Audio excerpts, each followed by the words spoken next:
ಸ್ನೇಹಿತರೆ ನಮಸ್ತೆ, ನ್ಯೂಸ್ 12 ಕನ್ನಡ ವಿಶೇಷ ಕಾರ್ಯಕ್ರಮಕ್ಕೆ ಸ್ವಾಗತ. ನಾನು ಭಾಸ್ಕರ್ ತೋಟಿಗೆರೆ. ನಿನ್ನೆಯಿಂದ ಒಂದು ಸುದ್ದಿ 24x7 ಚಾನಲ್ಗಳಲ್ಲಿ ಮತ್ತು ಸೋಷಿಯಲ್ ಮೀಡಿಯಾದಲ್ಲಿ ದೊಡ್ಡ ಆಹಾರವಾಗಿರುವಂಥದ್ದು. ನಿಜಕ್ಕೂ ದುರಂತ ಅದು ಯಾವುದು ಅನ್ನೋದು ನಿಮಗೂ ಈಗಾಗಲೇ ಗೊತ್ತಾಗಿರುತ್ತೆ. ದರ್ಶನ್ ಮತ್ತು ವಿಜಯಲಕ್ಷ್ಮಿ ಮೇಡಮ್ ಮತ್ತು ಪವಿತ್ರ ಗೌಡ, ಸೊ ಇವರು ಮೂವರ ಮಧ್ಯೆ ನಡೀತಾ ಇರುವಂಥ ಈ ಒಂದು ಸಂಗತಿ ನಿಜಕ್ಕೂ ಇದೊಂದು ಸಾಂಸಾರಿಕ ವಿಚಾರ. 4 ಗೋಡೆ ಮಧ್ಯೆ ನಡಿಬೇಕಾದಂಥ ಈ ಒಂದು ಸಂಸಾರದ ಗುಟ್ಟು ವ್ಯಾಧಿ ರಟ್ಟು ಅನ್ನೋ ಗಾದೆಯಾಗಿ ಇವರ ಸಂಸಾರದ ವಿಷಯ ಇಡೀ ಎಲ್ಲ ರಾಜ್ಯದ ಜನರು ನೋಡುವಂತೆ ಆಗ್ತಾ ಇರುವಂಥದ್ದು ನಿಜಕ್ಕೂ ದುರಂತ. ದರ್ಶನ್ ಸರ್ ಮೇಲೆ ಇವರಿಬ್ಬರಿಗೂ ಅಷ್ಟು ಪ್ರೀತಿ ಇದ್ದಿದ್ರೆ ನಿಜಕ್ಕೂ ಇದು ಬೇಸರದ ಸಂಗತಿ. ಬೇಸರದಿಂದನೇ ಹೇಳ್ತಾ ಇದ್ದೀನಿ. ವಿಜಯಲಕ್ಷ್ಮಿ ಮೇಡಮ್ ಮತ್ತು ಪತ್ನಿ ವಿಜಯಲಕ್ಷ್ಮಿ ಮೇಡಮು ಮತ್ತು ಪವಿತ್ರ ಗೌಡ ನನ್ನ ಪ್ರೀತಿಸಿದ ದರ್ಶನ್ ಅಂತೇಳಿ ಪ್ರೀತಿ ಸ್ನೇಹ ಅಂತೆಲ್ಲ ಬರ್ಕೊಳ್ತಾರೆ. ಇವರಿಬ್ಬರಿಗೂ ಅಷ್ಟು ಪ್ರೀತಿಯ ಅಷ್ಟು ಗೌರವ ಇದ್ದಿದ್ರೆ ಏನೇ ಸಮಸ್ಯೆ ಇದ್ದರೂ 4 ಗೋಡೆ ಮಧ್ಯೆ ಇದನ್ನು ಬಗೆಹರಿಸ್ಕೊಳ್ತಾ ಇದ್ರು ಬಹುಶಃ. ಈ ರೀತಿ ಒಬ್ಬ ತುಂಬ ತಳಮಟ್ಟದಿಂದ ಬೆಳೆದು ಬಂದಂಥ ಒಬ್ಬ ಸ್ಟಾರ್ ನಟನ ಮರ್ಯಾದೆಯನ್ನು ಈ ರೀತಿ ಜನರ ಮುಂದೆ ಇಡೋದಕ್ಕೆ ಹೋಗ್ತಾ ಇರಲಿಲ್ಲ ಬಹುಶಃ ಇವರಿಬ್ಬರು ಕೂಡ ಮಹಿಳೆಯರು. ಇದು ಒಂದು ರೀತಿ ನೋವಿನ ಸಂಗತಿ. ಏನೇ ಇದ್ರೂ ಸಂಸಾರದ ಸಮಸ್ಯೆಗಳು ಎಲ್ಲರ ಮನೆ ದೋಸೆ ತೂತೆ ಅನ್ನೋ ಹಾಗೆ ಎಲ್ಲರ ಮನೆಯಲ್ಲೂ ಏನಾದರೂ ಒಂದು ಇದ್ದೇ ಇರುತ್ತೆ. ಎಲ್ಲರ ಸಂಸಾರದಲ್ಲಿ ಏನಾದರೂ ಒಂದು ಇದ್ದೇ ಇರುತ್ತೆ. ಬಟ್ ಈ ರೀತಿ ಒಂದು ಇಡೀ ಸಮಾಜ ನೋಡುವಂತೆ ಕಿತ್ತಾಡೋದು ಕಚ್ಚಾಡೋದಿದೆಯಲ್ಲ, ಇದು ನಿಜಕ್ಕೂ ಯಾರಿಗೂ ಕೂಡ ಕ್ಷೋಭೆ ಅಲ್ಲ ಅಂತ ಹೇಳ್ಬೋದು. ಕಾಟೇರ 25 ದಿನಗಳ ಸಕ್ಸಸ್ ಮೀಟ್ ದಿಢೀರಂತ ನಿನ್ನೆ ಕ್ಯಾನ್ಸಲ್ ಆಗುತ್ತೆ. ಸಕ್ಸಸ್ ಮೀಟ್ ಇರುತ್ತೆ, ಸೊ ದಿಢೀರಂತ ಕ್ಯಾನ್ಸಲ್ ಆಗುತ್ತೆ. ಎಲ್ರಿಗೂ ಆಶ್ಚರ್ಯ ಇದೆ, ಯಾಕೆ ಇದು ಕ್ಯಾನ್ಸಲ್ ಆಯ್ತಲ್ಲ ಅಂತೇಳಿ.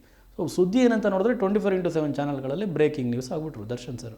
ತಿರ್ಗಾ ಏನೋ ಕಾಂಟ್ರವರ್ಸಿ ಮಾಡ್ಕೊಂಡ್ರು ಅಂತ ನೋಡಿದ್ರೆ ಪವಿತ್ರ ಗೌಡ ಅವರು ಮಾಡಿದಂಥ ಆ ಒಂದು ಪೋಸ್ಟ್ ನನ್ನ ಮತ್ತು ದರ್ಶನ್ ಅವರ ಸ್ನೇಹಕ್ಕೆ ಅಥವಾ ಪ್ರೀತಿಗೆ 10 ವರ್ಷ ಅಂತೇಳಿ ಏನು ಪವಿತ್ರ ಗೌಡ ಬರೆದುಕೊಳ್ತಾರೆ, ಇನ್ಸ್ಟಾನಲ್ಲಿ ಪೋಸ್ಟ್ ಮಾಡಿರ್ತಾರೆ. ಆ ಒಂದು ಪೋಸ್ಟ್ ಇಡೀ ಎಲ್ಲವನ್ನು ಆ ಕಾಟೇರದ ಸಂಭ್ರಮವನ್ನು ಸುಟ್ಟು ಬಿಡುತ್ತೆ. ಜೊತೆಯಲ್ಲಿ ವಿಜಯಲಕ್ಷ್ಮಿ ಅವರನ್ನು ಕೂಡ ಕೆಂಡಾಮಂಡಲವಾಗುವಂತೆ ಮಾಡುತ್ತೆ. ವಿಜಯಲಕ್ಷ್ಮಿ ಅವರು ಅದಕ್ಕೆ ವಿರುದ್ಧವಾಗಿ ಪೋಸ್ಟ್ ಮಾಡ್ತಾರೆ. ಮತ್ತು ದರ್ಶನ್ ವಿಜಯಲಕ್ಷ್ಮಿ ಅವರು, ನಿನಗಾಗಲೇ ಮದುವೆ ಆಗಿದೆಯಮ್ಮ, ನಿನ್ನ ಗಂಡನ ಹೆಸರು ಸಂಜಯ್ ಸಿಂಗ್ ಅಂತೇಳಿ, ನಿನ್ನ ಮಗಳು ಖುಷಿ ಅಂತೇಳಿ. ಸೊ ಈ ರೀತಿ ಅವ್ರದ್ದು ಹಳೆಯ ಫೋಟೋಸ್ಗಳನ್ನು ಪೋಸ್ಟ್ ಮಾಡ್ತಾರೆ. ಅಂದರೆ ಪವಿತ್ರ ಗೌಡ ಮತ್ತು ಸಂಜಯ್ ಸಿಂಗ್ ನಡುವೆ ಆದಂಥ ದಾಂಪತ್ಯ ಜೀವನದ ಬಗ್ಗೆ ಸೂಚಿಸುವಂಥ ಫೋಟೋಸ್ಗಳನ್ನು ಪೋಸ್ಟ್ ಮಾಡ್ತಾರೆ. ಸೊ ಇದು ಮುಂದುವರೆದ ಭಾಗ ನಿನ್ನೆ ಇಡೀ ಎಲ್ಲ ಮಾಧ್ಯಮಕ್ಕೂ ಡಿಜಿಟಲ್ ಮಾಧ್ಯಮಗಳಿಗೂ ಆಹಾರವಾದರು. ಇದರ ಮುಂದುವರೆದ ಭಾಗ ಇವತ್ತು ಪವಿತ್ರ ಗೌಡವರು ಕೂಡ ಅದಕ್ಕೆ ಸ್ಪಷ್ಟನೆ ನೀಡುವಂತೆ ಮತ್ತೆ ಪೋಸ್ಟ್ ಮಾಡಿರುವಂಥದ್ದು. ಈ ಪೋಸ್ಟ್ ವಾರ ಎಲ್ಲವರೆಗೂ ನಡೆಯುತ್ತೋ ಗೊತ್ತಿಲ್ಲ. ಒಟ್ಟಿನಲ್ಲಿ ಇಬ್ಬರು ಜಗಳದಲ್ಲಿ ದರ್ಶನ್ ಸರ್ ಇದ್ದಾರಲ್ಲ, ಅವ್ರ ಇಮೇಜ್ಗೆ ಡ್ಯಾಮೇಜ್ ಇದು. ಭಾಳ ಇದೊಂದು ಆಗಬಾರ್ದಂಥ ಘಟನೆ. ಸೊ ಇವತ್ತು ಪವಿತ್ರ ಗೌಡ ಅವರು ಏನು ಪೋಸ್ಟ್ ಮಾಡಿದ್ದಾರೆ ನೋಡೋಣ. ನಾನು ಪವಿತ್ರ ಗೌಡ, ನನ್ನ ಮಗಳು ಖುಷಿ ಗೌಡ, ನಾನು ಸಂಜಯ್ ಸಿಂಗ್ ಎಂಬ ವ್ಯಕ್ತಿಯನ್ನು ಮದುವೆ ಆಗಿದ್ದು, ನಂತರ ಖುಷಿ ಗೌಡ ಹುಟ್ಟಿರ್ತಾಳೆ. ನಮ್ಮ ಲೈಫಲ್ಲಿ ಉಂಟಾದ ಪ್ರಾಬ್ಲಮ್ಸಿಂದ ನಾನು ಸಂಜಯ್ ಅವರಿಂದ ಡಿವೈಸ್ ಪಡೆದಿದ್ದೇನೆ. ಇಲ್ಲಿವರೆಗೂ ಖುಷಿ ಗೌಡ ದರ್ಶನ್ ಶ್ರೀನಿವಾಸ್ ಅವರ ಮಗಳೆಂತ ನಾನು ಎಲ್ಲೂ ಹೇಳ್ಕೊಂಡಿಲ್ಲ. ನಾನು ಹಾಗೂ ದರ್ಶನ್ ಶ್ರೀನಿವಾಸ್ ಅವರು ಕಳೆದ 10 ವರ್ಷಗಳಿಂದ ಜೊತೆಯಲ್ಲಿ ಸಂತೋಷವಾಗಿದ್ದೀವಿ. ಸೊ ಈ ರೀತಿ ಬರ್ಕೊಂಡಿದ್ದಾರೆ. ಜೊತೆಯಲ್ಲಿ ವಿಜಯಲಕ್ಷ್ಮಿ ಮೇಡಮ್ ಅವ್ರಿಗೆ ಒಂದು ವಿಷಯನೂ ಕೂಡ ಮೆಸೇಜ್ ಪಾಸ್ ಮಾಡಿದ್ದಾರೆ. ಈ ವಿಷಯ ವಿಜಯಲಕ್ಷ್ಮಿ ಮೇಡಮ್ ಅವ್ರಿಗೂ ಮೊದಲೇ ತಿಳಿದಿತ್ತಂತೆ. ಈ ವಿಚಾರವಾಗಿ ವಿಜಯಲಕ್ಷ್ಮಿ ಅವರೇ ನನಗೆ ಹಲವು ಬಾರಿ ಕಾಲ್ ಮಾಡಿ ನನ್ನ ಬಳಿ ಮಾತನಾಡಿದ್ದು, ವಿಜಯಲಕ್ಷ್ಮಿ ಅವರಿಗೆ ಯಾವುದೇ ರೀತಿಯ ಪ್ರಾಬ್ಲಮ್ಸ್ ಇಲ್ಲ ಅಂತ ಕೂಡ ತಿಳಿಸಿರ್ತಾರೆ. ಬ್ರಾಕೆಟ್ನಲ್ಲಿ ಮತ್ತೆ ಬರ್ಕೊಂಡಿದ್ದಾರೆ. ಇದರ ಕೆಲವು ಪ್ರೂಫ್ ಹಾಗೂ ನನ್ನ ಡಿವೋರ್ಸ್ ಡಾಕ್ಯುಮೆಂಟ್ ಸಮಯ ಬಂದಾಗ ಹಂಚ್ಕೊಳ್ತೇನೆ ಅಂತ ಕೂಡ ಬರೆದುಕೊಂಡಿದ್ದಾರೆ. ಇದೀಗ ವಿಜಯಲಕ್ಷ್ಮಿ ಅವರು ನನ್ನ ವಿರುದ್ಧವಾಗಿ ಪೋಸ್ಟ್ಗಳನ್ನು ಹಾಕುತ್ತಿರುವುದು ನನಗೆ ಬೇಸರ ಉಂಟು ಮಾಡಿದೆ. ನನ್ನ ಹಾಗೂ ನನ್ನ ಟೀನೇಜ್ ಮಗಳಾದ ಖುಷಿ ಗೌಡ ಬಗ್ಗೆ ವಿಜಯಲಕ್ಷ್ಮಿ ದರ್ಶನ್ ಎಂಬ ಇನ್ಸ್ಟಾಗ್ರಾಮ್ ಪೋಸ್ಟ್ನಲ್ಲಿ ಬಹಳಷ್ಟು ಜನ ಬ್ಯಾಡ್ ಲ್ಯಾಂಗ್ವೇಜಿಂದ ನಿಂದಿಸುತ್ತಿರುವುದು ನನಗೆ ಮಾನಸಿಕ ನೋವು ಉಂಟು ಮಾಡಿದೆ. ನನ್ನ ಜೀವನದ ಹಳೆಯ ವಿಚಾರಗಳನ್ನು ಹಾಗೂ ನನ್ನ ಪರ್ಸ್ನಲ್ ಫೋಟೋಸ್ ಪೋಸ್ಟ್ ಮಾಡುವ ಹಕ್ಕು ಯಾರಿಗೂ ಇರೋದಿಲ್ಲ. ಈ ಮೂಲಕ ನಾನು ಹೇಳೋದೇನೆಂದರೆ, ನನಗೂ ಲೀಗಲ್ ಆ್ಯಕ್ಷನ್ ತಗೊಳ್ಳೋದು ಗೊತ್ತಿದೆ, ಹಕ್ಕಿದೆ ಇದೆ. ಆದರೆ ನಾನು ಈ ವಿಚಾರವನ್ನು ದೊಡ್ಡದು ಮಾಡ್ತಿಲ್ಲ, ಎಚ್ಚರ ಇರಲಿ. ಕಾರಣ ನಾನು ನನ್ನ ಪ್ರೀತಿಸುವವರ ಜೊತೆಗೆ ಸಂತೋಷವಾಗಿರಬೇಕಂತೇಳಿ ನಿಶ್ಚಯಿಸಿದ್ದೇನೆ ಅಂತೇಳಿ ಪವಿತ್ರ ಗೌಡವರು ಪೋಸ್ಟ್ ಮಾಡಿರೋದು.